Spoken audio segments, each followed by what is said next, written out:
een bad van Golgotha vloeit. Daar is wonderbaar kracht en die bloed. Halleluja, daar is kracht. Ja, kracht, oh, wonderbare kracht. En die dierbare bloed. Van die lam, daar is kracht, oh, kracht. Ja, wonderwerkende kracht. En die dierbare bloed van die regieren, daar is kracht. Ja, kracht, oh, wonderwerkende kracht. En die dierbare bloed. Oh, van die lam, daar is kracht. Ja, kracht, oh, wonderwerkende kracht. Die dierbare bloed van die regieren, daar is kracht. Oh, wonderwerkende kracht. En die dierbare bloed. Van die lam, daar is kracht. Oh, kracht, ja, wonderwerkende kracht. En die dierbare bloed. Regieren, daar is oorwinnen, oorwinnen. Ja, wonderbare oorwinnen. En die dierbare bloed. En die lam, daar is oorwinnen, oorwinnen. Wonderwerkende. En die dierbare bloed.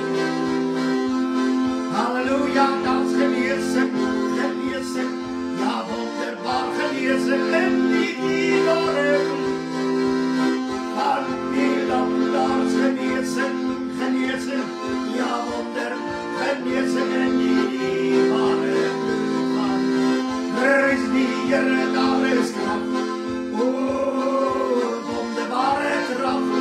Die dierbare bloed. Van die lam, daar is kracht. Kracht, ja, wonderbare kracht. Die dierbare bloed van die lam.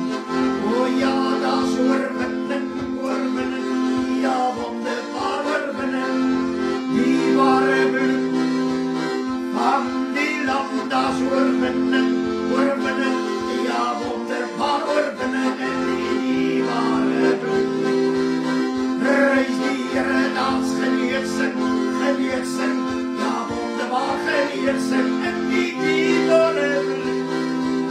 Van die lam, dat is genezen, genezen. Ja, wonderbaar genezen. Die dierbare bloed van die lam. Oh, daar is kracht, kracht. Ja, wonderbare kracht. En die dierbare bloed.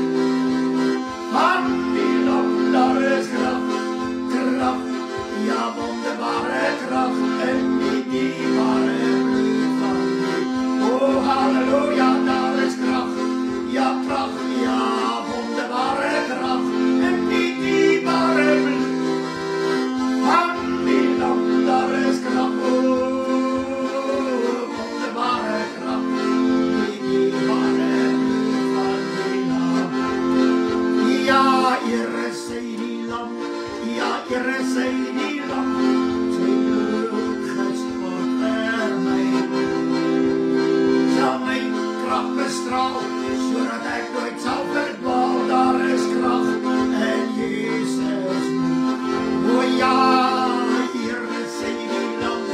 Ja, Heere, zij die lam. Mijn zijn bloed gestort voor mij. Halleluja, ik zal mijn met kracht. Zodat ik nooit zal verdwalen, daar is kracht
En daar die vloed van al hul sonde vry,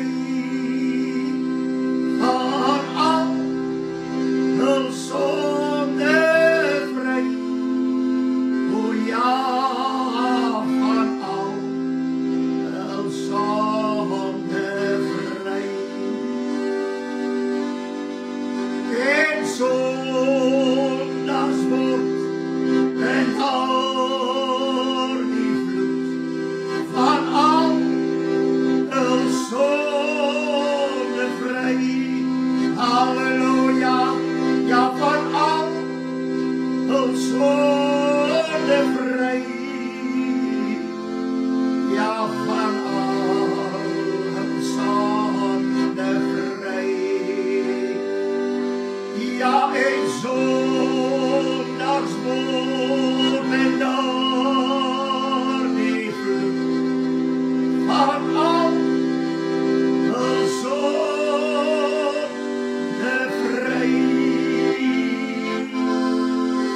Yes, halleluja, prijs die naam van die Here, halleluja. Dank u, Here Jesus, ek prijs u. Halleluja, dank u vir u kostbare bloed, ons prijs u naam. In Jesus' naam, halleluja. Oh, halleluja. Onze Vader wat in die hemel is, laat u naam geheilig word, laat u koninkryk kom, laat u wil geskied in die hemel en net so ook op die aarde. Dank u, Here Jesus, dat u wat die lam van God is, dat die Vader u gestuur het, sodat u geslag kan word, sodat u bloed kan vloei, sodat ons vrygemaak kan word vir sonde. En dat ons weet, daar is krag in die bloed, halleluja. Dank u, Here, hierdie krag is nie net vir vrymaking, verlossing en redding, en al die ander wonderbaarlike dinge wat hier die bloed van die lam met ons kan gebeur. Ons wil baie, baie dankie sê, dat u bloed ook vir ons die grootste oorwinning oor alles is. Ons wil die Here eer en hom loof vir sy goedheid, en dat hy sy bloed vir ons gegee het.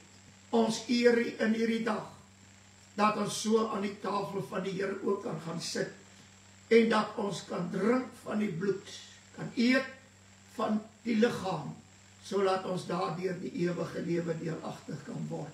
Here, maar dit alles kon alleen gebeur, deur die offerbloed van die lam, wat aan die kruis geoffer is, wat sy bloed aan die kruis gevloei het, sodat daar deur die bloed van die kruis vir ons versoening met God kon bewerk word. Baie, baie dankie dat ons u kan eer en prys vir die bloed van die lam. Halleluja. Wil in hierdie dag bid, dat u ons waarlik so sal saam seën. Here, terwyl ons rondom die woord ook gaan vergader, dat die woord van die Here ingang sal vind in elke siel, en laat elke oor bestryk sal wees met die bloed, sodat die waarheid van die woord alleen sal kan ingaan. Ons wil u loof en prys vir u goedheid en groot genade. Halleluja. Prys die naam van die Here Jesus.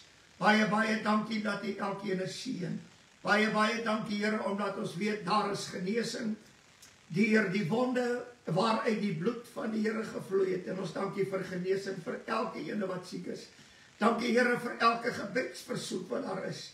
Want ons weet dat deur die bloed van die Jesus Christus, wanneer ons bid in die naam van Jesus, oor elke saak, wanneer daar 'n gebedsversoek is, Here, dan weet ons dat dit word bekragtig deur die bloed, en die Here hoor en antwoord ons. Baie dankie daarvoor. Dankie, Here, dat ons alles kan vra in Jesus se naam, en ons vra seën dan hierdie tafel vandag in elkeen se lewe, en laat u naam verheerlik word. Ons prys u daarvoor.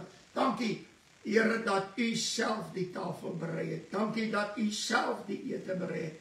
Dankie dat u self, Here, die tafel bedien het, en nog steeds vir ons bedien. Here, want wat is die tafel van die Here, as u nie daar is nie. Halleluja. En ons dankie, dat ons weet, dat wanneer ons aan die tafel sit, dat u hier is, en dat u ons ook bedien met dit wat u vir ons geoffer het. Halleluja. Baie, baie dankie en seën ons nou so saam tot verheerliking van die groot naam en laat elke een wat oor het hoor wat die Gees aan die gemeente sê en ons prys U daarvoor in Jesus se naam. Amen en amen. Prys die Here.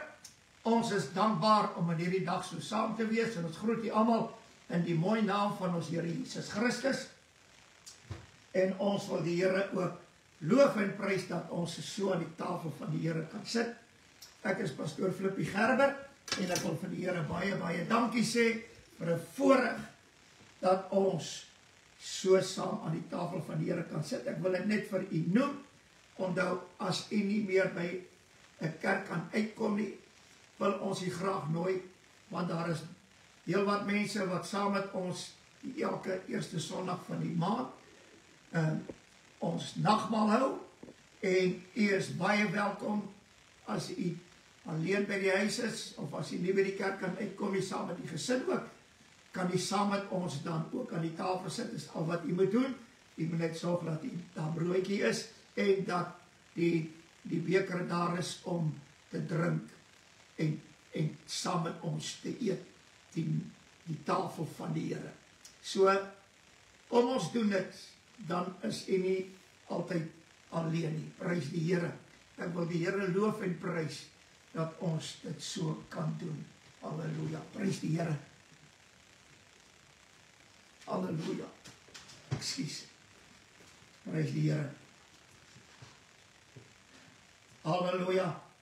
Ek het van die Here, Paulus sê, want ek het van die Here ontvang. Halleluja. En ek het in hierdie nag het ek van die Here iets wonderliks ontvang oor die tafel van die Here. En daarom gaan ons saam lees 1 Korintiërs. Halleluja. 1 Korintiërs, kan so toe blaai as jy die Bybel by jy het. 1 Korintiërs die 11de hoofstuk. Glory. Net gou daar so kom. Prys die Here. Halleluja. Ekskuus net vir 'n oombliekie. Halleluja. 1 Korintiërs 11. En kom ons gaan saam lees wat Paulus hier geskryf het. Hy sê hierdie woorde, die 23ste vers, hy sê, want ek het van die Here ontvang wat ek ook aan julle oorgelewer het, dat die Here Jesus in die nag waarin hy verraai is, brood geneem het, en nadat hy gedank het, het hy dit gebreek en gesê, neem eet, dit is my liggaam wat vir julle gebreek word, doen dit tot my gedagtenis, net so ook die beker na die ete met die woorde, hierdie beker is die Nuwe Testament in my bloed, doen dit so dikwels as julle daaruit drink tot my gedagtenis. Daar's twee dinge wat die Here hier sê, wat baie belangrik is. Hy sê, neem eet, dit is my liggaam wat vir julle gebreek word. Doen dit tot my gedagtenis. Na die beker, na die ete met die woorde, hierdie beker is die Nuwe Testament in my bloed. En kom ons gee ag net op hierdie woorde. Hierdie beker is die Nuwe Testament in my bloed. So die Nuwe Testament is in die bloed van Jesus. En die Nuwe Testament is die Tweede Testament. Dis 'n bloedtestament, dis 'n bloedverbond. En dit is alles in die bloed. Halleluja. O, prys die Here. Dit meen dat Jesus, wat die lam van God is, wat die woord van God is, wat die saligmaker is, alles, hy self is in die bloed. So wanneer ek eet, dis waarom die Here Jesus het iets wonderliks gedoen. By Judas, toe hy die Here verraai aan die tafel, het die Here die brood in die beker gedruk. Halleluja. Dit meen die brood binne in die bloed. Halleluja. Dit meen Christus, Jesus binne in die bloed. Ek gaan dit na die tafel van die Here gaan ek dit in my boodskap uitbrei daarop, maar ek wil net hê jy moet dit weet. Dit is waarom, as jy die brood eet ook, en as jy klaar geëet het, drink jy die bloed, dan is het weer die brood binne in die bloed. Halleluja. En dit is waar die wonderlikheid van die hele saligheid is. Dit maak nie saak wat Christus alles is nie. Dit maak nie saak of hy gedoop is met die Heilige Gees nie. En die gawes werk ensovoorts, dit maak nie saak nie. Alles is van uit die bloed afkomstig. Dit meen alles in die Nuwe Testament is in sy bloed.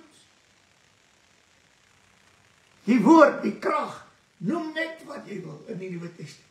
Alles is in sy bloed.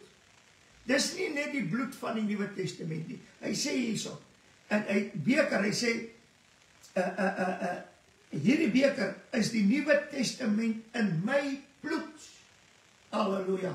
En dit is waarom, as die broodjie in die wyn gedruk word, dan is dit die teken dat die Nuwe Testament is in my bloed. En die Here Jesus gee dit vir Judas so. Hy het nie vir hom die beker gegee om te drink. Hy het vir hom, hy het daardie stukkie brood ingedruk, want hy het dan aan Judas gesê, dit is die Nuwe Testament in my bloed. Halleluja. En nou gaan die woord verder. Hy sê, want so dikwels as julle hierdie brood eet en hierdie beker drink, verkondig julle die dood van die Here totdat hy kom. Wie dan op onwaardige wyse brood eet en die beker van die Here drink, sal skuldig wees aan die liggaam en bloed van die lam. Waarom? Halleluja. Ek het in my lewe altyd gedink, dit is, as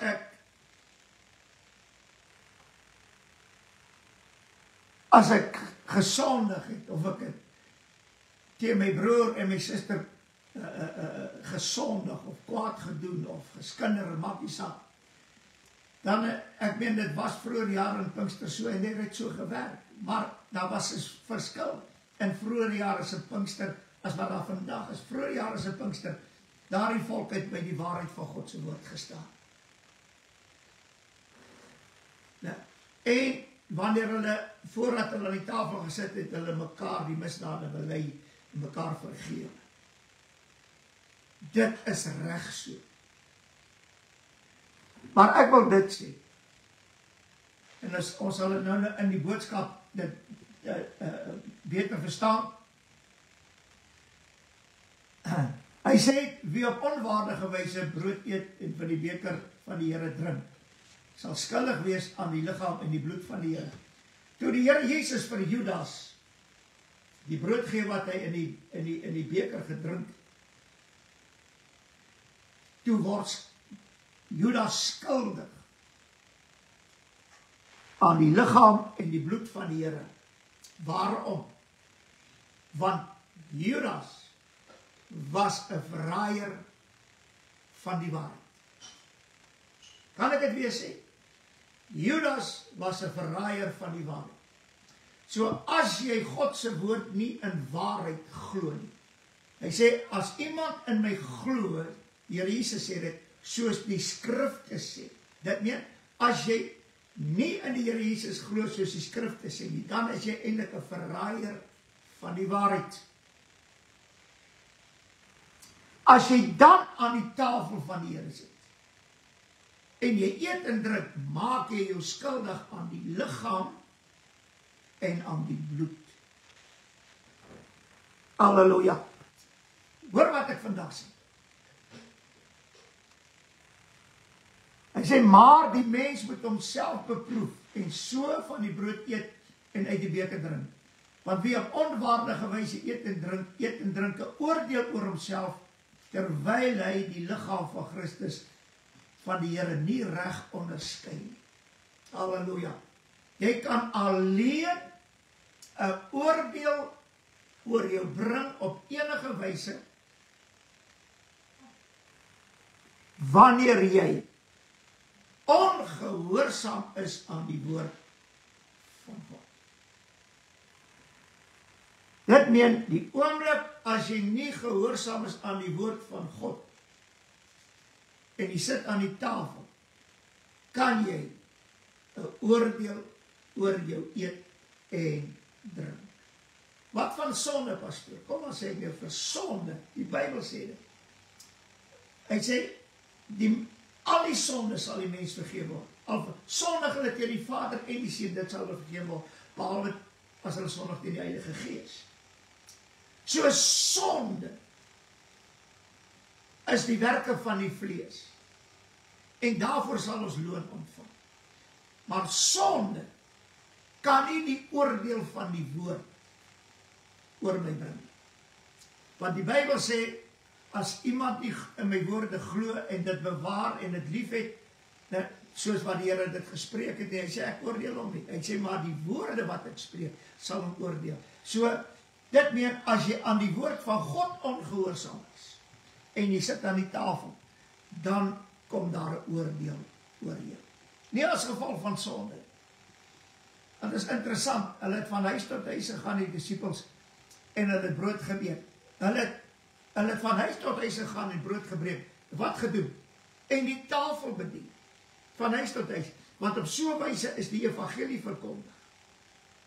So, wanneer daar 'n diens is, en daar sit ongereddes daar, en daar sit gereddes, dan moet ons die liggaam van Christus reg onderhou. Hoe? Dat daai ongereddes, as ons die tafel aan hulle bedien, dan doen ons dit prakties. Hierdie is die liggaam van Christus wat vir jou gebreek is. Dit meen, ons verkondig deur die tafel die evangelie van redding aan hulle, deur die liggaam van Christus en die bloed van die lam. Maar ons doen dit prakties, ons doen dit. Dit meen, in 'n vergadering waar die tafel van die Here bedien word, halleluja, kan dit vir die sondaar bedien word as 'n teken. Maar vir ons het deel aan Christus. Dis die verskil. Halleluja. Ek het altyd gesê in my gemeente wat ek gehad het, dat ek bedien groot mense en kinders met die nagmaal. Vir die kinders bedien ek die evangelie. Vir die gelowiges, kinders van God, bedien ek dat ons het deel aan Christus. Want as ons nie eet en drink van sy liggaam nie, en sy bloed nie, dan het ons nie deel in Christus. Maar omdat ek gered is, doen ek dit sodat ek kan bewys ek het deel in Christus. Maar vir die ander, dis 'n teken van Christus se sterwe en die offer wat hy gebring het, sodat jy gered kan word. Daar's net een oordeel by 'n nagmaaltafel, en dit is, as ek en u as kind van God, die woord van God nie gehoorsaam is. Halleluja. Daarom sê die woord van die Here. Hy sê, daarom is daar onder julle baie swakkes en sieklikes en 'n aantal het ontslaan. Ons wonder, waar kom al ons sieklikes vandaan? Dis van dit. Ons eet en drink 'n oordeel oor onsself.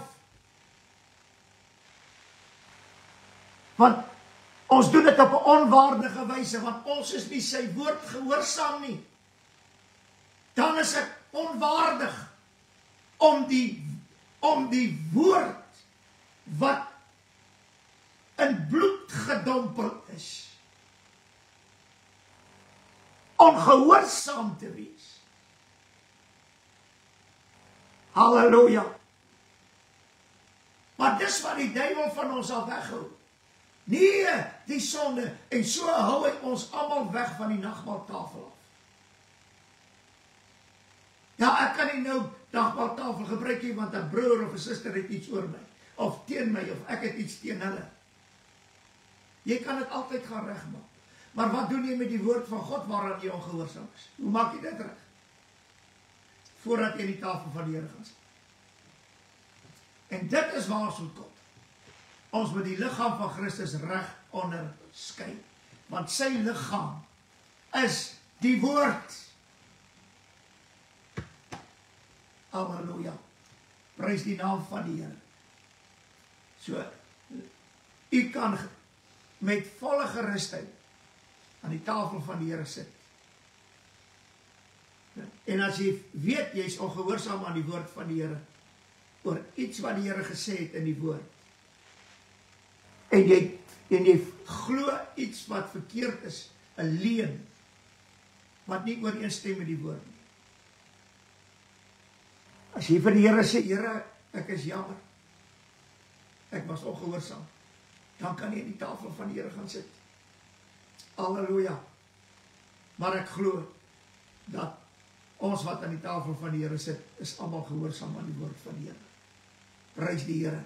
En dis waarom die woord sê, die nag waarin die Here Jesus verraai is, het hy brood geneem en dit gebreek. Halleluja. En die beker, dit is die bloed. Dit is die Nuwe Testament in my bloed. Vader, ons wil baie, baie dankie sê, dat u seun gegee het, sodat ons van sy liggaam kan eet en van sy bloed kan drink.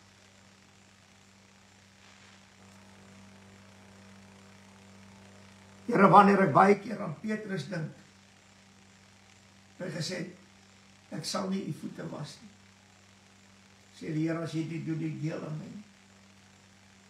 En die Here, dankie, dat ons kan eet en drink, omdat ons deel aan u het. U het ons deel geword, en ons het u deel geword. En ons prys u daarvoor. Daarom bid ons in hierdie oomblik, dat elkeen wat aan eet en drink in hierdie dag, laat die brood in hulle werk, soos wat die woord sê. En laat die bloed in elkeen werk, soos wat die woord sê. So Here, sodat wanneer ons eet en drink, ons dit doen tot u gedagtenis. Want u is die brood, en u is die wyn, die bloed. Dankie daarvoor. En ons prys u. Dankie dat u elkeen nou seën, wat het gebruik in Jesus naam. Amen. Woord sê, nadat die Here gedank het, hy brood geneem en hy het dit gebreek en gesê, neem, eet almal daarvan en doen dit tot my gedagtenis, is my liggaam wat vir julle gebreek is. Kom ons gaan dit saam. Halleluja. Dankie Here Jesus, ons prys.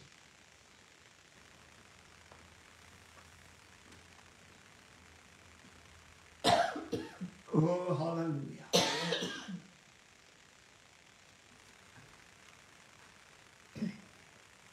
Dankie Here. Nadat u gedank het u ook die beker geneem en gesê, drink hiervan, want dit is die bloed van die Nuwe Testament en dit is die Nuwe Testament in my bloed. Doen dit tot my gedagtenis. Dankie Here vir u bloed. Ons prys u daarvoor. Kom ons gaan dit saam doen.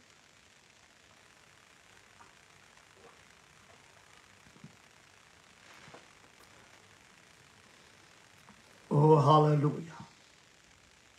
Oh, halleluja. Dankie Here, dat ons aan die tafel kon wees. Dankie dat u dit self voorberei het. Dankie dat die Vader die lam gegee wat geslaag is. En dankie dat u ons self bedien met u liggaam en met u bloed.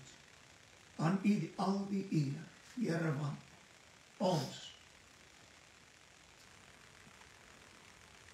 is nie eenwaardig dit wat U vir ons gedoen het. Maar deur dit wat U gedoen het ons waardig geword.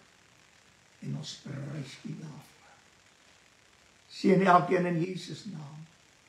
En ons dankie. Amen en amen. Prys die Here. Halleluja. Ons verheerlik die naam van die Here.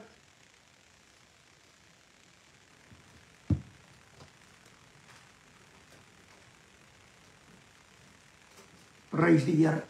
Kom ons gaan na die woord van die Here. Ons het laas Sondag gepraat oor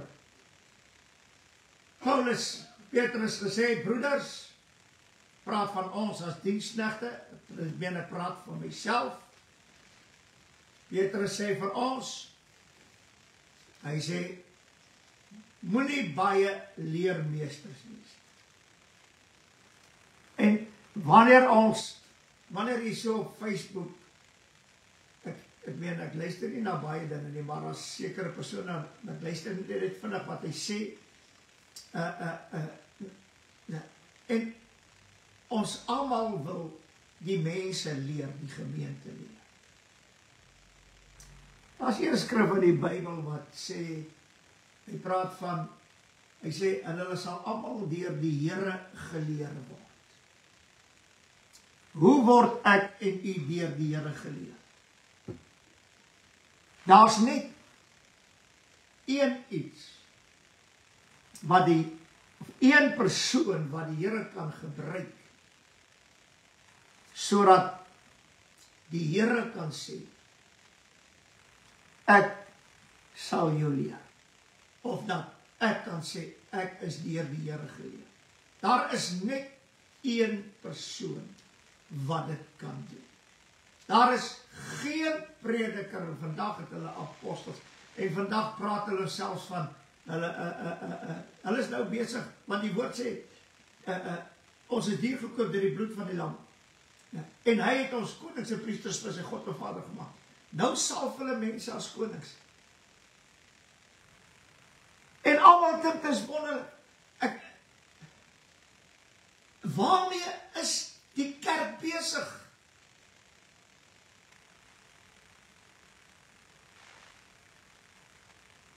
Jy kan nie koningskap ontvang as jy nie deur die Here 'n koning gemaak is. En kom maar sê ek nou, jy kan al die kinders van die Here salf as koning. Dit beteken by God niks. Want jy dink as jy hulle salf as konings, die predikers, want dis die predikers wat nou gesalf as konings, dat jy's 'n gesalfde, jy's 'n absolute 0 op 'n kontrak. Ek gaan nou vir u wys wat die konings van hierdie aarde, en ons is die konings, ons het nog nie koningskap ontvang nie. Hy sê dit in Daniël 7 baie duidelik vir ons. Eers as die Here Jesus kom met die wederkoms na die verdrukking, dan sal ons koningskap ontvang. Waar? By die regterstoel. En as jy nie waardig is daai dag om koningskap te ontvang, nie gaan jy dit in elk geval nie ontvang. Nou wil 'n verganklike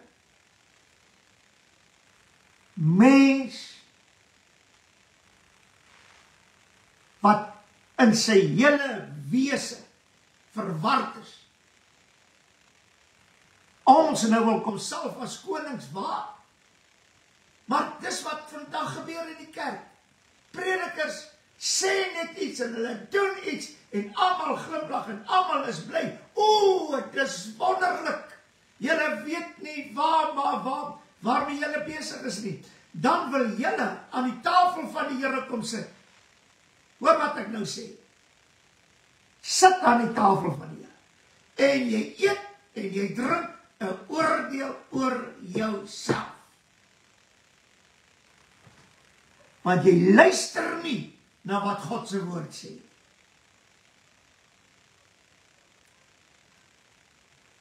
Weer sê, daar's net een wat jou op die plek kan bring waar die skrif in vervulling kan kom, waar die Here gesê het, dat hulle is deur die Here geleer. Hulle is deur die Here geleer. En dis hierdie een skrif in Johannes, en ek wil hom vir jou lees. Die Here Jesus sê, halleluja, die 12de vers van Johannes 16. Hy sê, nog baie dinge het ek om aan julle te sê, maar julle kan dit nou nie dra nie. Waarom? Hy sê, maar, julle kan dit nou dra nie, maar, wanneer hy gekom het, die Gees van die waarheid, sal hy julle in die hele waarheid lei. Nou op ander plek, en ook in Johannes sê, hy sal ons leer in alle waarheid. Hier sê hy lei, so dit kom op twee dinge neer. Die Heilige Gees alleen kan jou leer en lei in die hele waarheid. Want hy sal nie uit homself spreek nie, maar alles wat hy hoor, sal hy spreek en die toekomstige dinge aan julle verkondig. En die Here Jesus sê, wanneer die Trooster kom, die Heilige Gees, hy sê dit ook in Johannes, hy sê, dan sal hy julle herinner aan alles wat ek gespreek het. Dit meen, wat het die Heilige Gees gehoor? Alles wat die Here Jesus op aarde kon spreek het. En nou gaan hy nie uit homself uitspreek nie, net dit wat hy gehoor het, wat die Here Jesus gespreek het, die woorde van die Vader, net dit sal hy ons aan herinner, en hy sal ons daarin leer en lei. Niks anders nie. Halleluja. En hierdie goed is dinge wat die kind van die Here vandag net dood eenvoudig vergeet, want as 'n prediker iets sê, dis te wonderlik, terwyl die Heilige Gees niks gesê daaroor. Ja, maar my prediker is gesalfde, hy die Gees van die Here in hom. Wie sê vir jou so? Laat hy net bly by dit wat die Here gespreek het. En dit wat geskryf is in die briewe van die apostels. En in Openbaring. Laat hy daarby bly. Nie iets anders dan soek in 'n boek nie. Want is ongelukkig so, vandag soek hulle 'n prediker in 'n boek, of hulle soek dit nou op YouTube, Saterdag aan, of op Facebook, of wat se blad ook al. Nou, en dan preek hulle dit Sondag, en sê hulle, die Here het vandag met my gepraat, die Here het dit vandag met my gegee. Dan begin hy sommer lieg. En dan glo jy hom. Halleluja.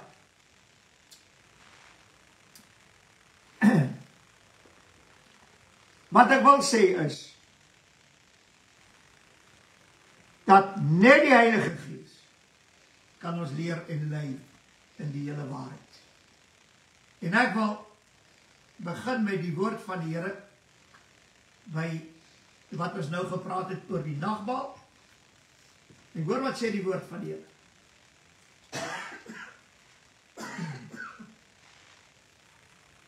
Hy sê hierdie, ek gaan net aan waar ek nou opgehou. Wie dan op onwaardige wyse hierdie brood eet en die beker van die Here drink, sal skuldig wees aan die liggaam van Christus. Hy sê, 1 Korintiërs 11 vers 28, maar die mens moet homself beproef. Hoe beproef ek my? Ek moet nou vandag vir iets sê. Die Israeliete was in die woestyn. En die Here het gesê, ek meen hulle het gememoreer en gekla oor brood en oor vleis en oor wat alles. En die Here het toe gesê, goed, hy sal manna, hulle sal hulle manna gee. Elke oggend kan hulle uitgaan om manna te gaan optel, maar Sondag, op die Sabbat mag hulle nie gaan optel. Want daar sal nie wees nie. Maar hulle moet op die Saterdag, kan hulle 2 gomers vol maak vir elke ene, sodat hulle die Sabbat manna het om te kan eet. Of om kos te kan maak. Nou, hier is die interessante ding. En die Here sê vir Moses, want, hoekom nie op 'n Sondag? wat die mens moet eet. En in die Nuwe Testament het die disciples koringare skoongemaak en hulle het op die Sabbat geëet. Hoekom kon hulle dit nie in die Ou Testament doen? Dit is 'n baie interessante ding wat die geleer. En dit is dat die Here sê vir Moses, hy sê, Moses, ek gaan hierdie volk op die proef stel, om te kyk of hulle na my woord gaan luister, na my woorde. Waar die woorde? Julle kan nie op 'n Sondag op 'n Sabbat uitgaan nie. Nou, julle moet op 'n Saterdag 2 gomer vir elke een bymekaar maak, sodat daar vir die Sondag, die Sabbat kan wees. Wat het gebeur? Die Here stel hulle op die proef of hulle na sy woorde gaan luister. Wat gebeur? Hulle gaan so waar op 'n Sabbat-oggend uit om te kyk of daar manna is. En wat kry hulle? Niks. Dit meen, God het die volk beproef om te kyk of hulle na sy woord gaan luister of nie. En wat het die Here gevind? Hulle luister nie na sy woorde. Nou sê hy, maar die mens moet homself beproef. Met wat? Jy moet jouself beproef of jy na die woord van God luister of nie. Dis al hoe jy jouself kan beproef. Hy sê, beproef julleself om kyk of jy nog in die geloof is. Waar die geloof? In die geloof dat in die waarheid van God se woord. Hier kom het, beproef julleself en so van die brood eet en uit die beker drink. Glo julle, beproef julleself, glo jy dat God se woord die waarheid is en is jy gehoorsaam daaraan? Stel jou op die proef om te kyk of jy dit nog doen voordat jy eet en drink.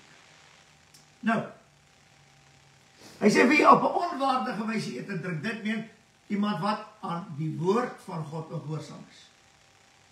Eet en drink 'n oordeel. Ek het dit laas Sondag gesê en baie mense was nie gelukkig daaroor. En dit is dat ons as bloedgewaste kinders van God sal deur die woord geoordeel word. By die regterstoel van Christus. Halleluja. Want niemand kan verbykom by dit. Of hy gered is of ongered is. Ons sal geoordeel word. Nou gaan die woord van die Here verder. Halleluja. As ons by die nagmaaldtafel geoordeel word, hoekom kan ons nie by die regterstoel geoordeel word? Dis waarom Paulus Petrus het skryf, moet nie baie leer wees tussen die, want weet dit, dat ons sal 'n groter oordeel eendag ontvang as die ander. Petrus sê dit van homself, ons sal die oordeel ontvang. Dis waarom hy ook sê, dat die oordeel moet begin by die huis van God. Hoekom? Want waar begin het by die huis van God? Aan die tafel. Want as jy op onwaardige wyse eet en drink jy 'n oordeel oor jouself. Waar? In die huis van God, in die kerk, in jou gemeente. As jy nie gehoorsaam is aan die woord van God. As jy nie glo dat God se woord die waarheid is. As jy aan die tafel sit en jy glo nie aan God se woord is die waarheid, of as jy die waarheid hoor, sê ag nee, want hy en dit sommer sy eie opinie van die woord. Halleluja. Jy gaan 'n oordeel oor jouself eet en drink.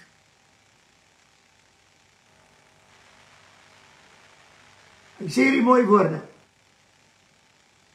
Hy sê vir homself, terwyl hy die liggaam van Christus reg onderskei nie. Baie sieklik is ek genoem. Hy sê die 11de hoofstuk, die 31ste vers. Want as ons onsself beoordeel, jy moet nou die verskil sien.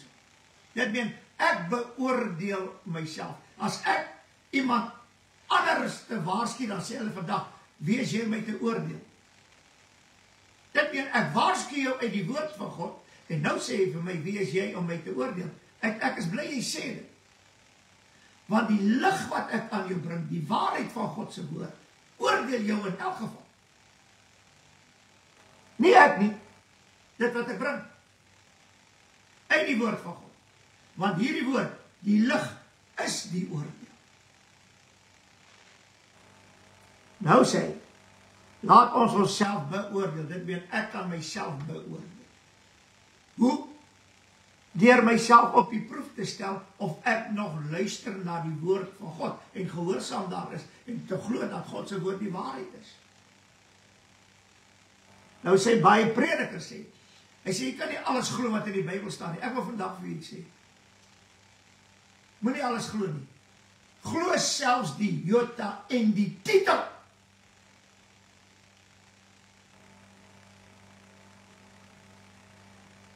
Hy sê, hoor wat sê, maar as ons onsself beoordeel, sou ons nie geoordeel word nie. Want as ek myself beoordeel, en ek besef, Here, ek is ongehoorsaam, en ek maak dit reg met die Here, dan sal ons nie geoordeel word. Halleluja. Dis wonderlik. Want ek het nie hy sê, maar as ons geoordeel word, word ons deur die Here getuigtig. Egte kinders, halleluja. Ek moet hierdie vers lees. Dit is wonderlik, die woord van die Here. In Hebreërs sê die woord van die Here dit vir ons baie mooi. Hy sê,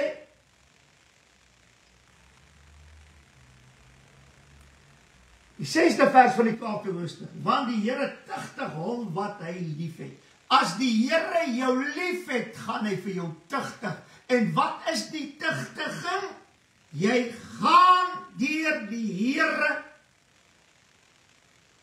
Wat sê die woord? Nou gelees. Geoordeel word, want dis sy tugtiging. Ek het baie keer gehoor, Here, maar hoe gaan hy ons tugtig? Daar het baie idees by my gekom. Totdat ek dit gesien het. Daar's net een tugtig. En dit is, hy sê, maar as ons geoordeel word, word ons deur die Here getugtig. Ek beoordeel myself nie om te kyk of ek nog in die waarheid is nie. Om te kyk of ek die waarheid nog glo van die woord van die Here nie. Ek beoordeel myself nie. Nou as iemand, maar as ek geoordeel word deur iemand anderste, wat uit die woord van die Here vir my iets sê, dan is ek, wie is jy my te oordeel? Maar, omdat die Here jou lief het, wat doen hy? Hy sê, maar as ons geoordeel word, word ons deur die Here getugtig. So, daar is iemand wat jou oordeel. Hy is maar net die instrument, sodat jy deur die Here getugtig word. Halleluja. Sodat ons nie saam met die wêreld veroordeel mag word. Halleluja. Oordeel, geoordeel, veroordeel. Halleluja. Ons moet onsself beoordeel. Halleluja. Sodat, eintlik kom daarop neer, sodat ons nie geoordeel word. Ons moet vir iemand anders uit die woord kan oordra, as hy sien hy is verkeerd. Al voel het vir hom, hy word geoordeel, nee, hy word deur die woord beoordeel. En nou gaan die Here kyk of jy gaan luister.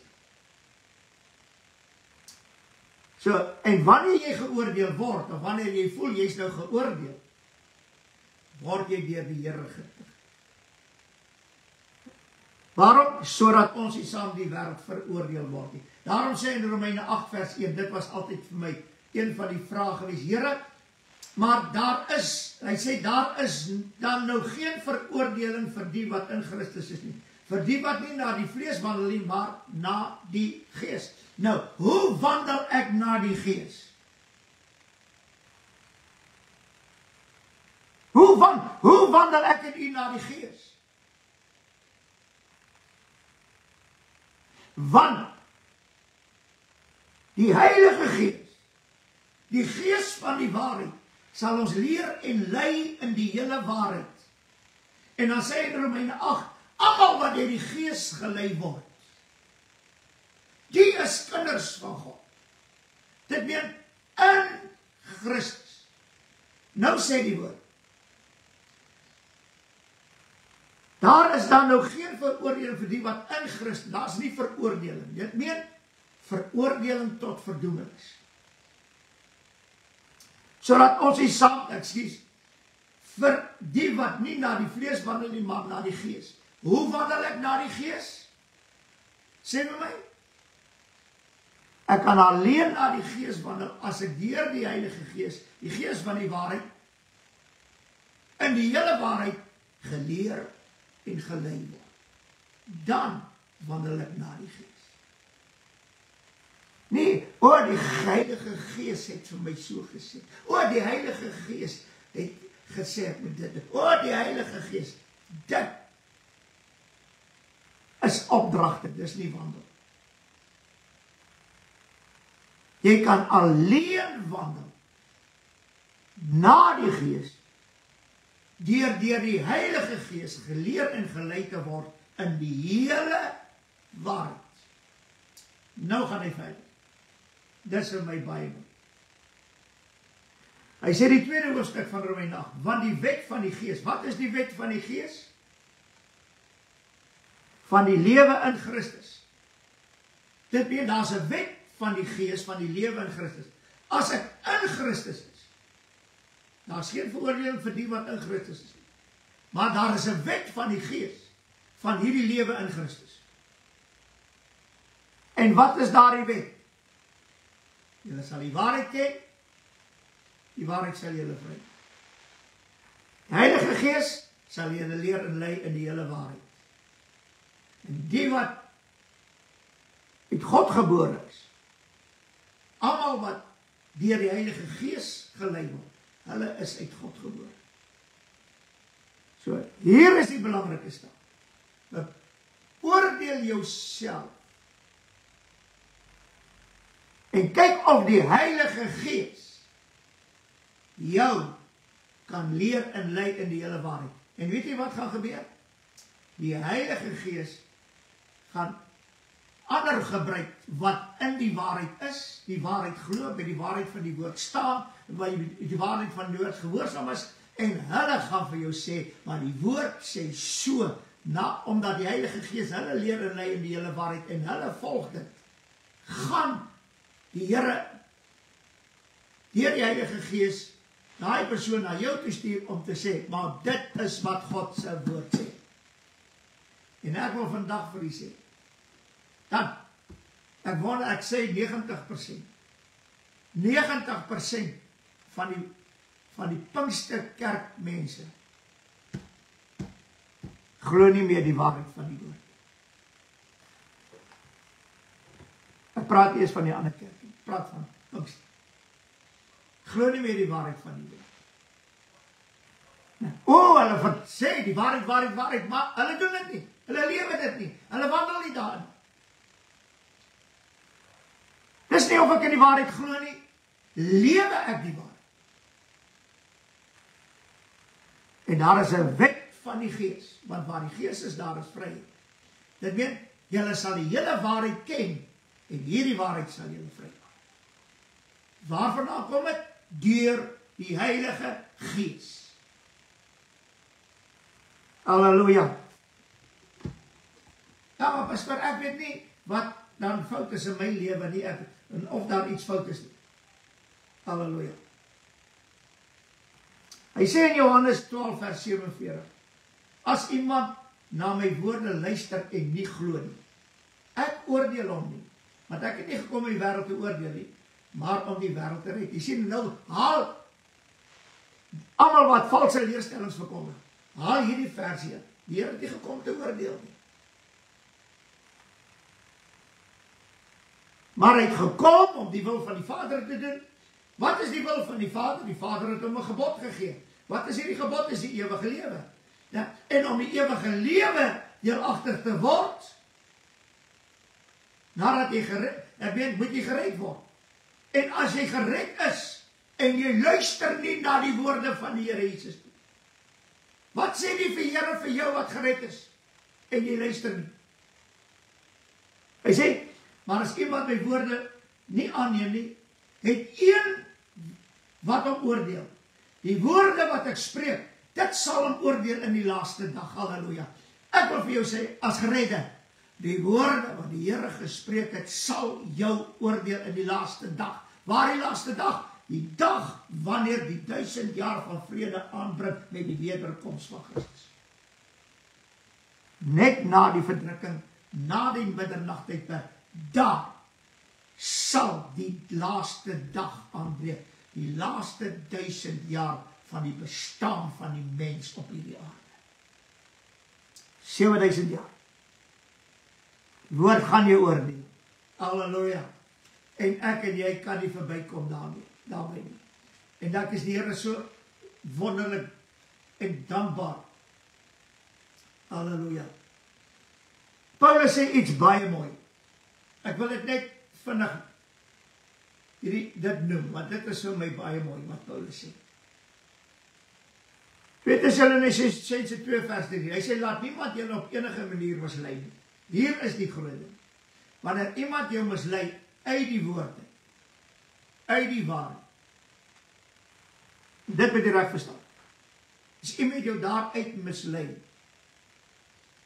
dan gaan jy geoordeel word deur die woorde wat die Here gespreek het. Hy sê, want eers moet die afval kom, dit weet daar moet 'n afval kom. Hy sê, en die mens van sonde geopenbaar word, die seun van die verderf. Nou Paulus sê dit baie duidelik, dat die wederkoms en ons vereniging in hierdie selfde hoofstuk, sal op een dag plaasvind. Die dag wanneer die Here kom. Dit weet, die wederkoms en ons vereniging. Dis die wederkoms wat gaan veroorsaak dat ons ook verenig word met Christus. Dis nie andersom nie. Eers ons vereniging, of soos hulle noem, 'n wegrapping, en daar na 7 jaar, dan kom die wederkoms. Nee, die wederkoms eerste na die groot verdrukking, en dan saam met die wederkoms gaan ons vereniging plaasvind. Dit sê Paulus baie duidelik. Hy sê maar nie van die verstand afraak asof die dag al daar is. Waar dag? Die dag van die wederkoms en ons vereniging met die Here. Want eers moet die afval kom en die seun van die verderf, die antichrist geopenbaar word. Ons kan dit nie anders omdraai. Maar prediker spreek dit so vir julle dat julle die leuen glo.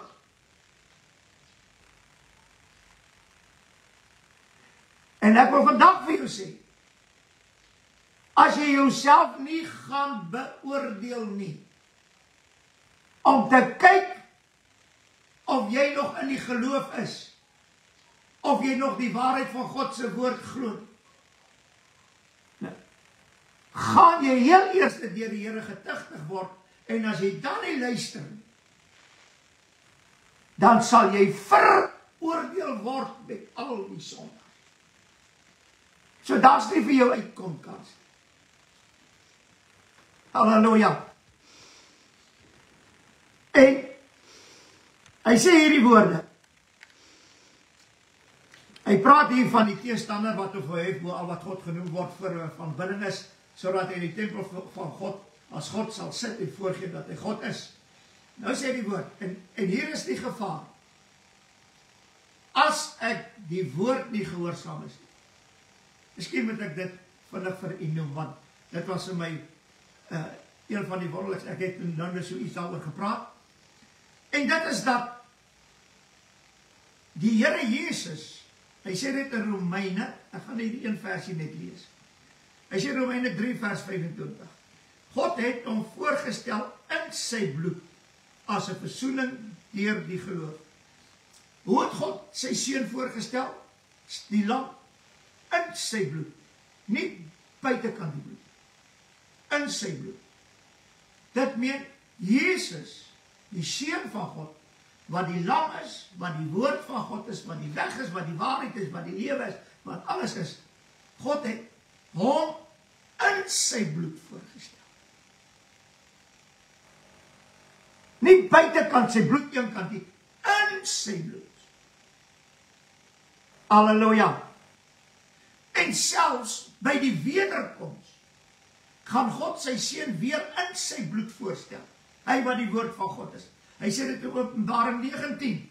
As jy die skrif nie ken nie, hy sê dit in Openbaring 19. Halleluja, miskien moet ek dit vir u lees. Ek is daar naby. Hy sê dit in Openbaring 19. Hy sê hierdie woorde. Hy sê die 11de vers. Toe het ek die hemel geopen gesien en daar was 'n wit perd en hy wat daarop sit word genoem getrou en waaragtig en hy oordeel en voer oorlog en geregtigheid. Wie sit op hierdie wit perd?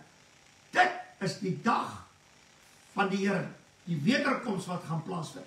Hy gaan op sy wit perd sit, halleluja, en hy gaan kom met die wolke. Dit is na die groot verdrukking, na die nagtydperk, sal hy kom. En hy sê hierdie woorde, en sy oë was soos 4 vlamme, en sy hoof was baie krone. En hy het 'n naam wat geskryf is, wat niemand ken, nie behalwe hy self. En hier kom hy, dit is hoe God, die Vader, sy seun gaan voorstel in sy bloed by die wederkoms.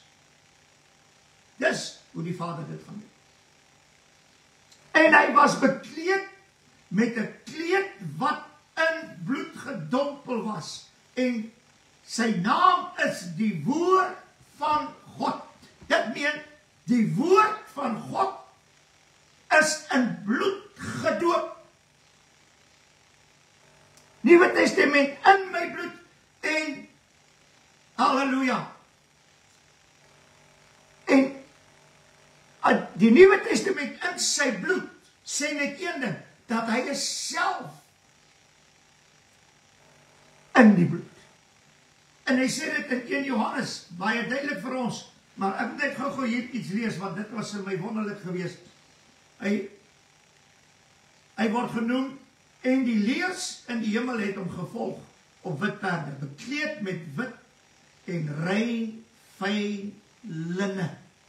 Halleluja, dit meen by die wederkoms gaan die Vader sy seun aan Israel en aan die Here wêreld weer voorstel in sy bloed. Halleluja. Terwyl hy kom as koning van die konings om op hierdie aarde te regeer vir 1000 jaar. En wat hier interessant is, wanneer hy kom met hierdie kleed wat in bloed gedompel is, die woord van God, kom hy in sy bloed. En dit is hier waar die Israeliete hom gaan herken. En hulle gaan uitroep volgens Openbaring 1.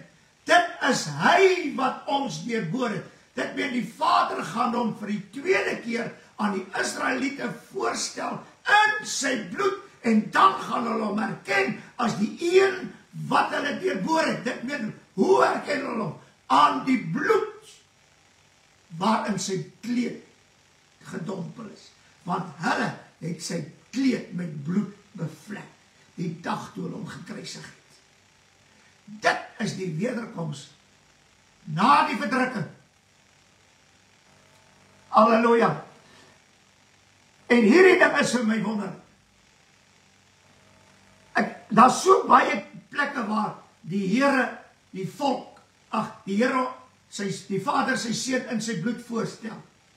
In die Nuwe Testament. Die het ooit daaraan gedink. Hoe is die Here Jesus in die hemel voorgestel? Ek gaan net verduidelik. Jy kan die skrifte gaan lees. Ek in die een gedeelte is in Openbaring 5. Toe hulle gevra is, wie is waardig om die boek oop te neem? En Johannes sê, ek het baie geween, omdat daar niemand was wat waardig was om die boek oop te maak. Toe sê een vir hom, moenie vrees nie. Moenie vrees nie. Hy sê, want hy wat waardig is om die boek oop te neem, kyk, en hy het gekyk, en in die middel van die troon, het daar een gestaan, soos 'n lam wat geslag is. Dit meen, toe die Here Jesus met sy eie bloed voor die Vader verskyn, toe stel die Vader hom in sy bloed voor aan die hemel, aan almal wat daar is in die hemel. Dis my steen, en hy stel hom voor in sy bloed, en toe Johannes hom sien in sy bloed, lam wat geslag is, toe weet hy wie dit is, en dat hy is waarlik waardig. Halleluja. Ek wil vandag vir u sê, daar is geen deel van die Nuwe Testament wat jy kan verkondig, sonder om aan te haal, dat Jesus is in sy bloed. Wat het geword van die bloed-evangelie?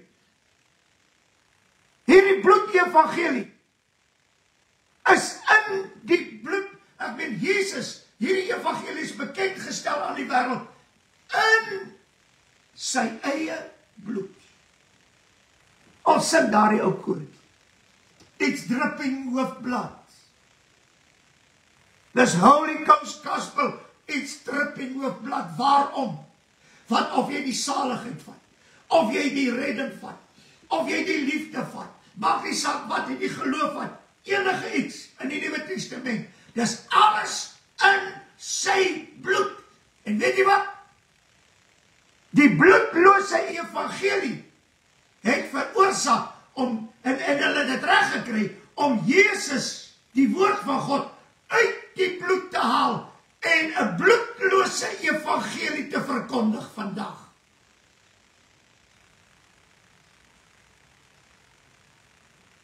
Nee, elkeen wat glo in die naam van die Seun van God sal gered word, maar jy het die Seun van God uit sy bloed uitgehaal. Jy moet nou net glo, die bloed is nie meer nodig nie.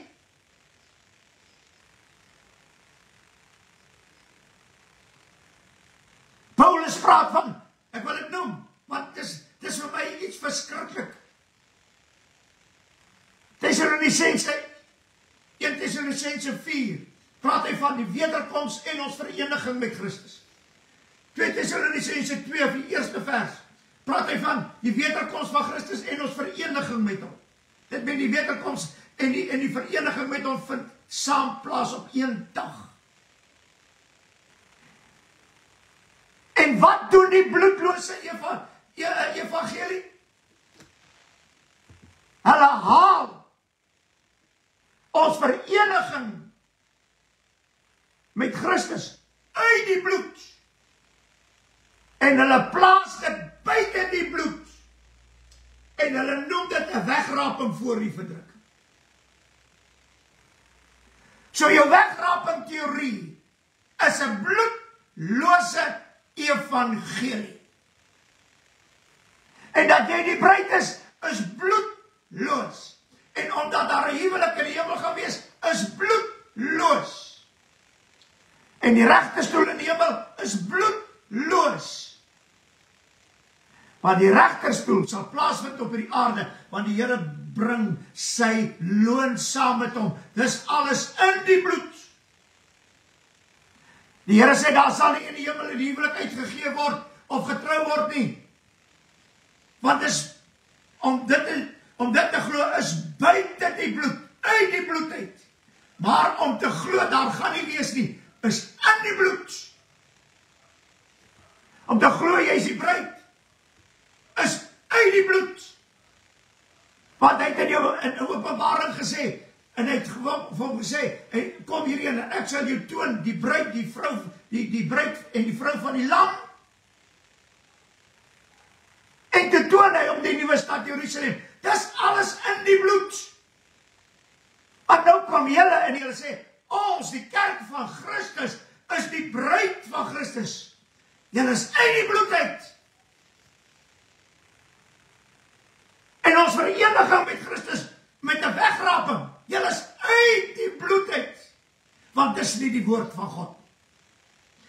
Dat daar 'n wegraping voor die verdrukking gaan wees, dat ons die bruid gaan wees, die huwelik in die hemel, die regterstoel in die hemel, dis nie in die bloed nie. Die bloed-evangelie het niks daarmee te doen nie, want die bloed-evangelie waarsku ons teen dit, dat mense dit gaan sê.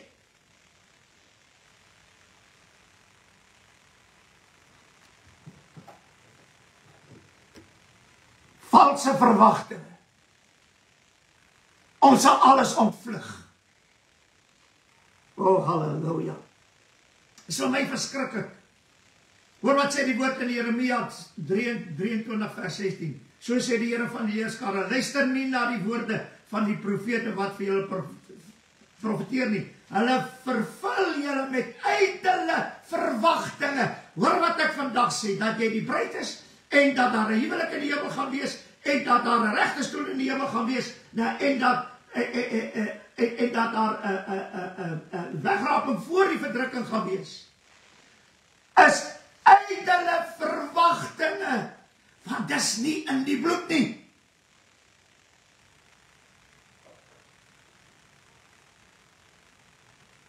Hy sê, gesigte uit hulle eie hart verkondig, halleluja. Is dit nie interessant nie? O, wat daardie kind van 5 jaar het gesig gehad, dat daar 'n wegraping gewees. Daardie een van 12 jaar het 'n droom gehad, dat daar 'n wegraping gewees. Nou, en so, gesigte uit hulle eie harte. Waar kom hierdie gesigte vandaan vir 'n 6-jarige en 'n 5-jarige en 'n 12-jarige? Waar kom dit vandaan? Dit kom uit die harte van die kerk wat dit verkondig. En daardie kind glo dit. En nou het hy nog 'n gesig daaroor of 'n droom daaroor.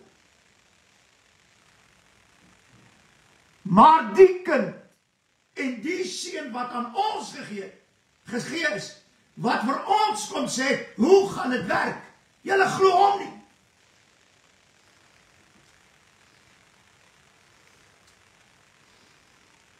Halleluja.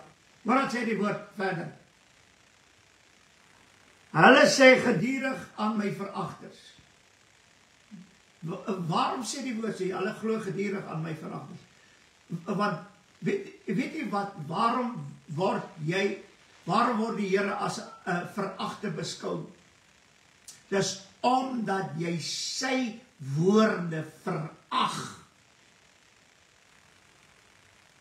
Nou sê, hulle sê gedurig aan my veragters, dit en hulle wat my verag. Waarom verag hulle my? Want hulle luister nie na my woorde nie. Hulle is nie gehoorsaam nie. Hulle steur hulle nie eens aan my woorde nie. Hulle maak net soos hulle wil. En daardeur verag hulle my.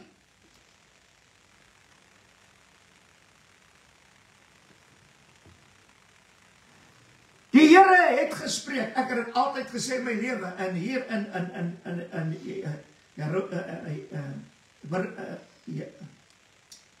Jeremia 23 vers 17. Die Here het gespreek. Ek weet dis wat hulle sê. Die Here het gespreek. Julle sal vrede hê. En kom maar sê ek nou vandag. Die Bybel sê, wanneer hulle vrede roep, sal 'n skielike verderf vir hulle oorval. En ek wil nou vandag vir julle sê, daar is nou reg oor die wêreld, is hulle noem dit the awakening. Dat mense gaan kerk doen, hulle hou dienste oralste en hulle preek die evangelie alles, en dis 100% so, ek het nie 'n probleem daarmee. Maar hierdie hele ding is besig om na vrede te lei. Maar daar sal vrede kan kom tussen lig en duisternis. Wie gaan vrede roep? Die wêreld. Nee. Die mense wat sê hulle ken die Here. O, daar's vrede. Daar's vrede. Daar's vrede. En dis besig om nou te gebeur. Daai vrede is besig om 'n werklikheid te word. Reg oor die wêreld. Deur wie? Deur hulle wat glo in die Here Jesus Christus. En hulle gaan uitroep, o, vrede, vrede. Nou, net hierdie evangelie, net die Here Jesus kan hierdie vrede bring. Dan sal 'n skielike verderf oor hulle val. Julle sal vrede hê, en aan elkeen wat wandel in die verharding van sy hart, wat nie God se woord in waarheid glo nie. Jou hart is verhard.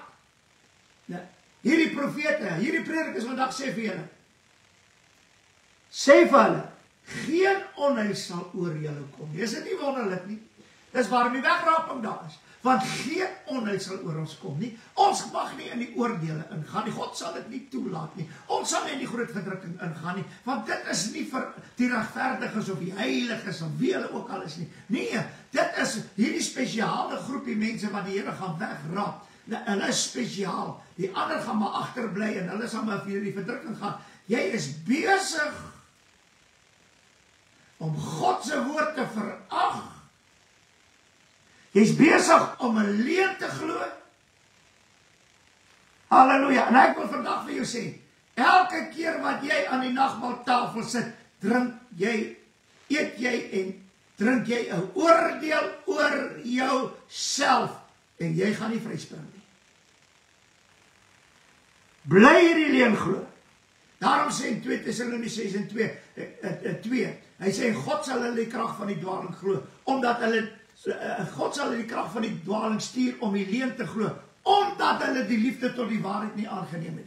Daar is almal wat glo in 'n wegrapping voor die verdrukking, het geen liefde vir die waarheid.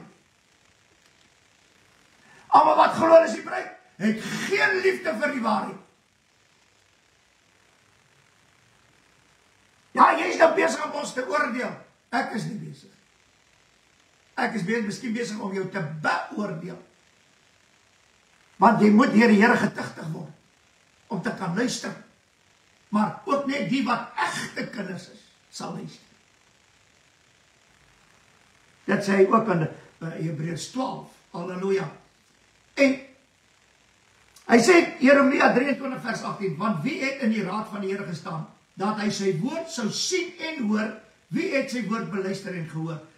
Hy sê verder hierdie woorde, die 20ste vers, die toorn van die Here sal nie afgewend word nie, totdat hy uitgevoer het en tot stand gebring het, die raadslaaf van sy hart. Aan die einde van die dag sal julle dit duidelik verstaan. En ons is hier aan die einde van die dag, en ons verstaan dit baie duidelik. En ek wil nou vandag vir u iets sê. Hy sê, die Here sal sy toorn nie afwend nie. Waarom?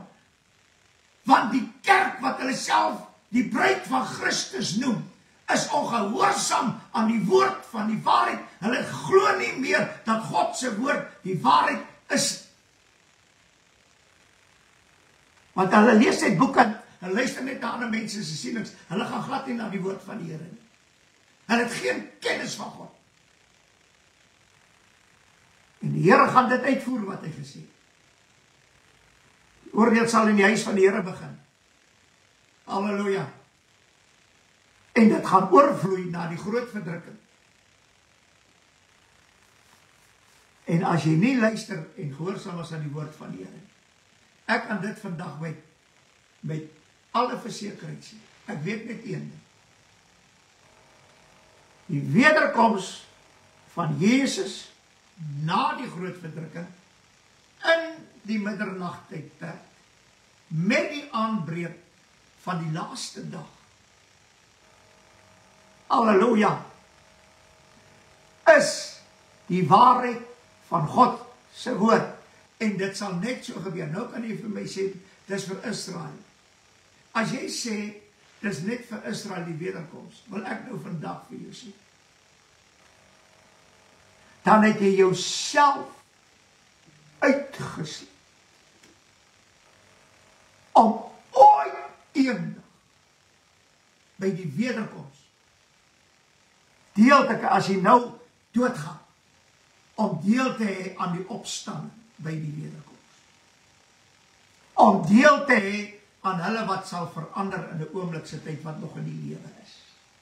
Jy het jouself losgemaak, want dit wat jy glo is nie meer in die bloed.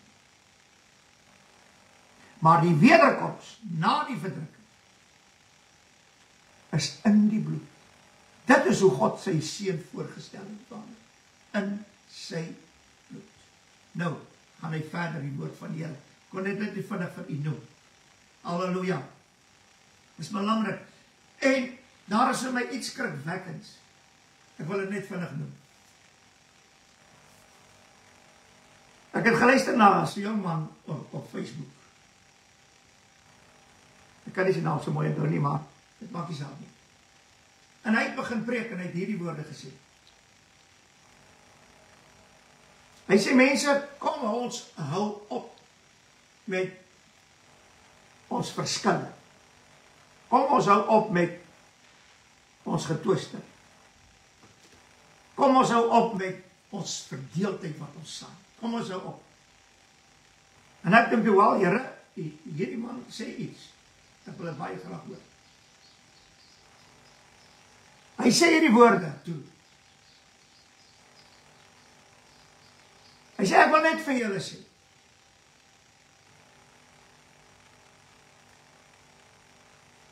As daar 'n wegraping is, nou baie moeilik. Wel, goed.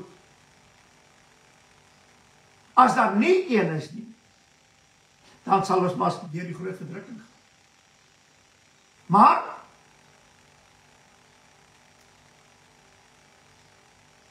miskien in die helfte of aan die einde van die groot verdrukking sal dit plaasvind. En dat daar 'n wederkoms gaan wees na die groot verdrukking. Wat maak dit saak? Jy moet nou baie mooi luister. Wat maak dit saak? Ons moet net sorg dat ons reg is. En ek wil vandag vir jou sê, jy kan nie in 'n leuen glo iets buite die bloed. Iets buite Christus. Iets wat Christus nie gesê het. Iets wat die apostels nie gesê het. Iets wat in Openbaring nie beskryf word. Jy kan nie glo in die leuen van 'n wegraping en jy is die bruid en dan kom 'n prediker, dan sê hy vir dit maak nie saak nie, jy moet net sorg dat jy reg is. Ek wil jy moet mooi luister wat hy gesê het. Dis tyd dat ons aandag sal vestig by die oes om siele in te saam. Dis die boodskap van die evangelie. Nou wil ek vandag vir iets sê.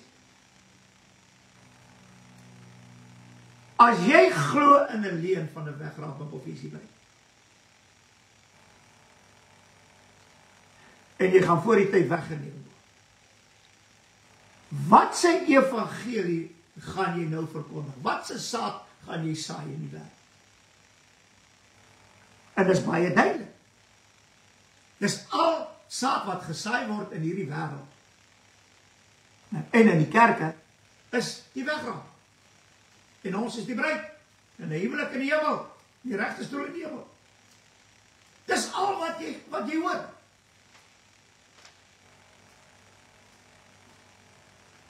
En nou sê, dit maak nie saak nie. As daar 'n wegraping is, goed, dan gaan ons. Dan die ene sê, gaan ons maar in die verdrukking. So casual. Maar dan gaan ons maar in die verdrukking.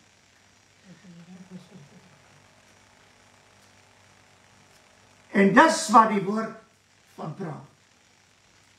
Pas op dat niemand julle mislei nie. Eers moet die afval kom. En nou, jy wat in die wegraping glo en ons is die bruid, jy sit in die afval. Waarom? Want jy het uitgeval. Waaruit? Uit die bloed. Uit dit wat belangrik is. Halleluja. En nou sê hierdie man, nee, ons moet nou net die evangelie verkondig. So wat is die evangelie verkondiging?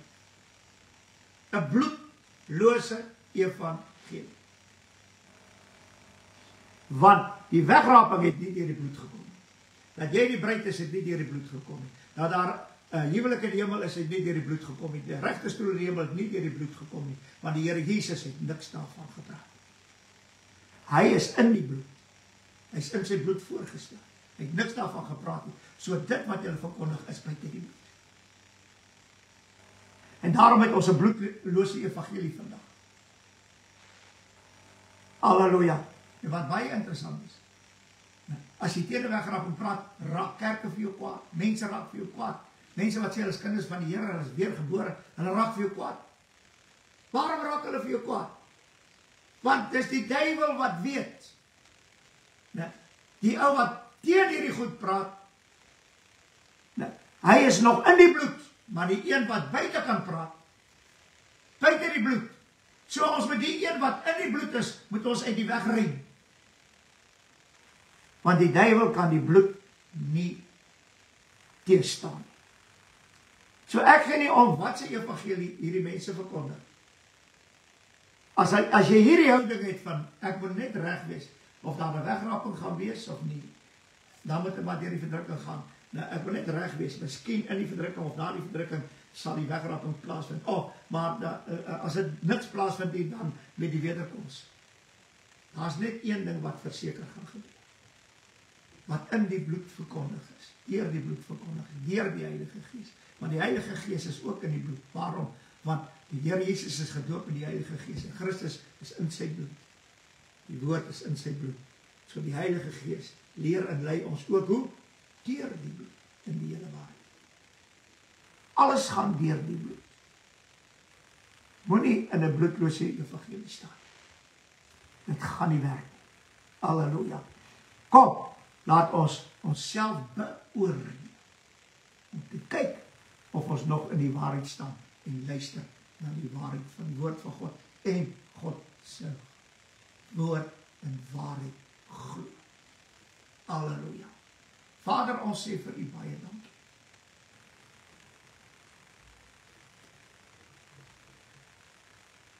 Ons sien dit in u woord.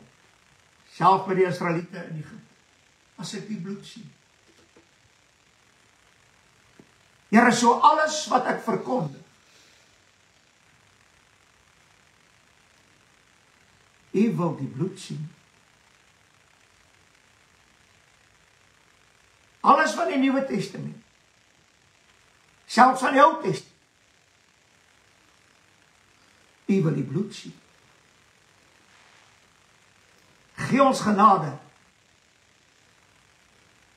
dat ons sal ophou om goed te preek wat nie in die bloed is nie. Here, want dan gaan u nie die bloed sien. Baie, baie dankie, dat al sal hemel en aarde verbygaan, u woord wat in die bloed is, sal nooit verbygaan. Maar u woord wat in u bloed is kragtig en skerper as enige tweesnydende swaard. En Here, dit maak skoon. En dit is wat ons vra, laat ons skoon sal word deur u woord wat in u bloed is. Baie, baie dankie daarvoor. Seën ons nou elkeen in Jesus naam ons eer. Amen en amen.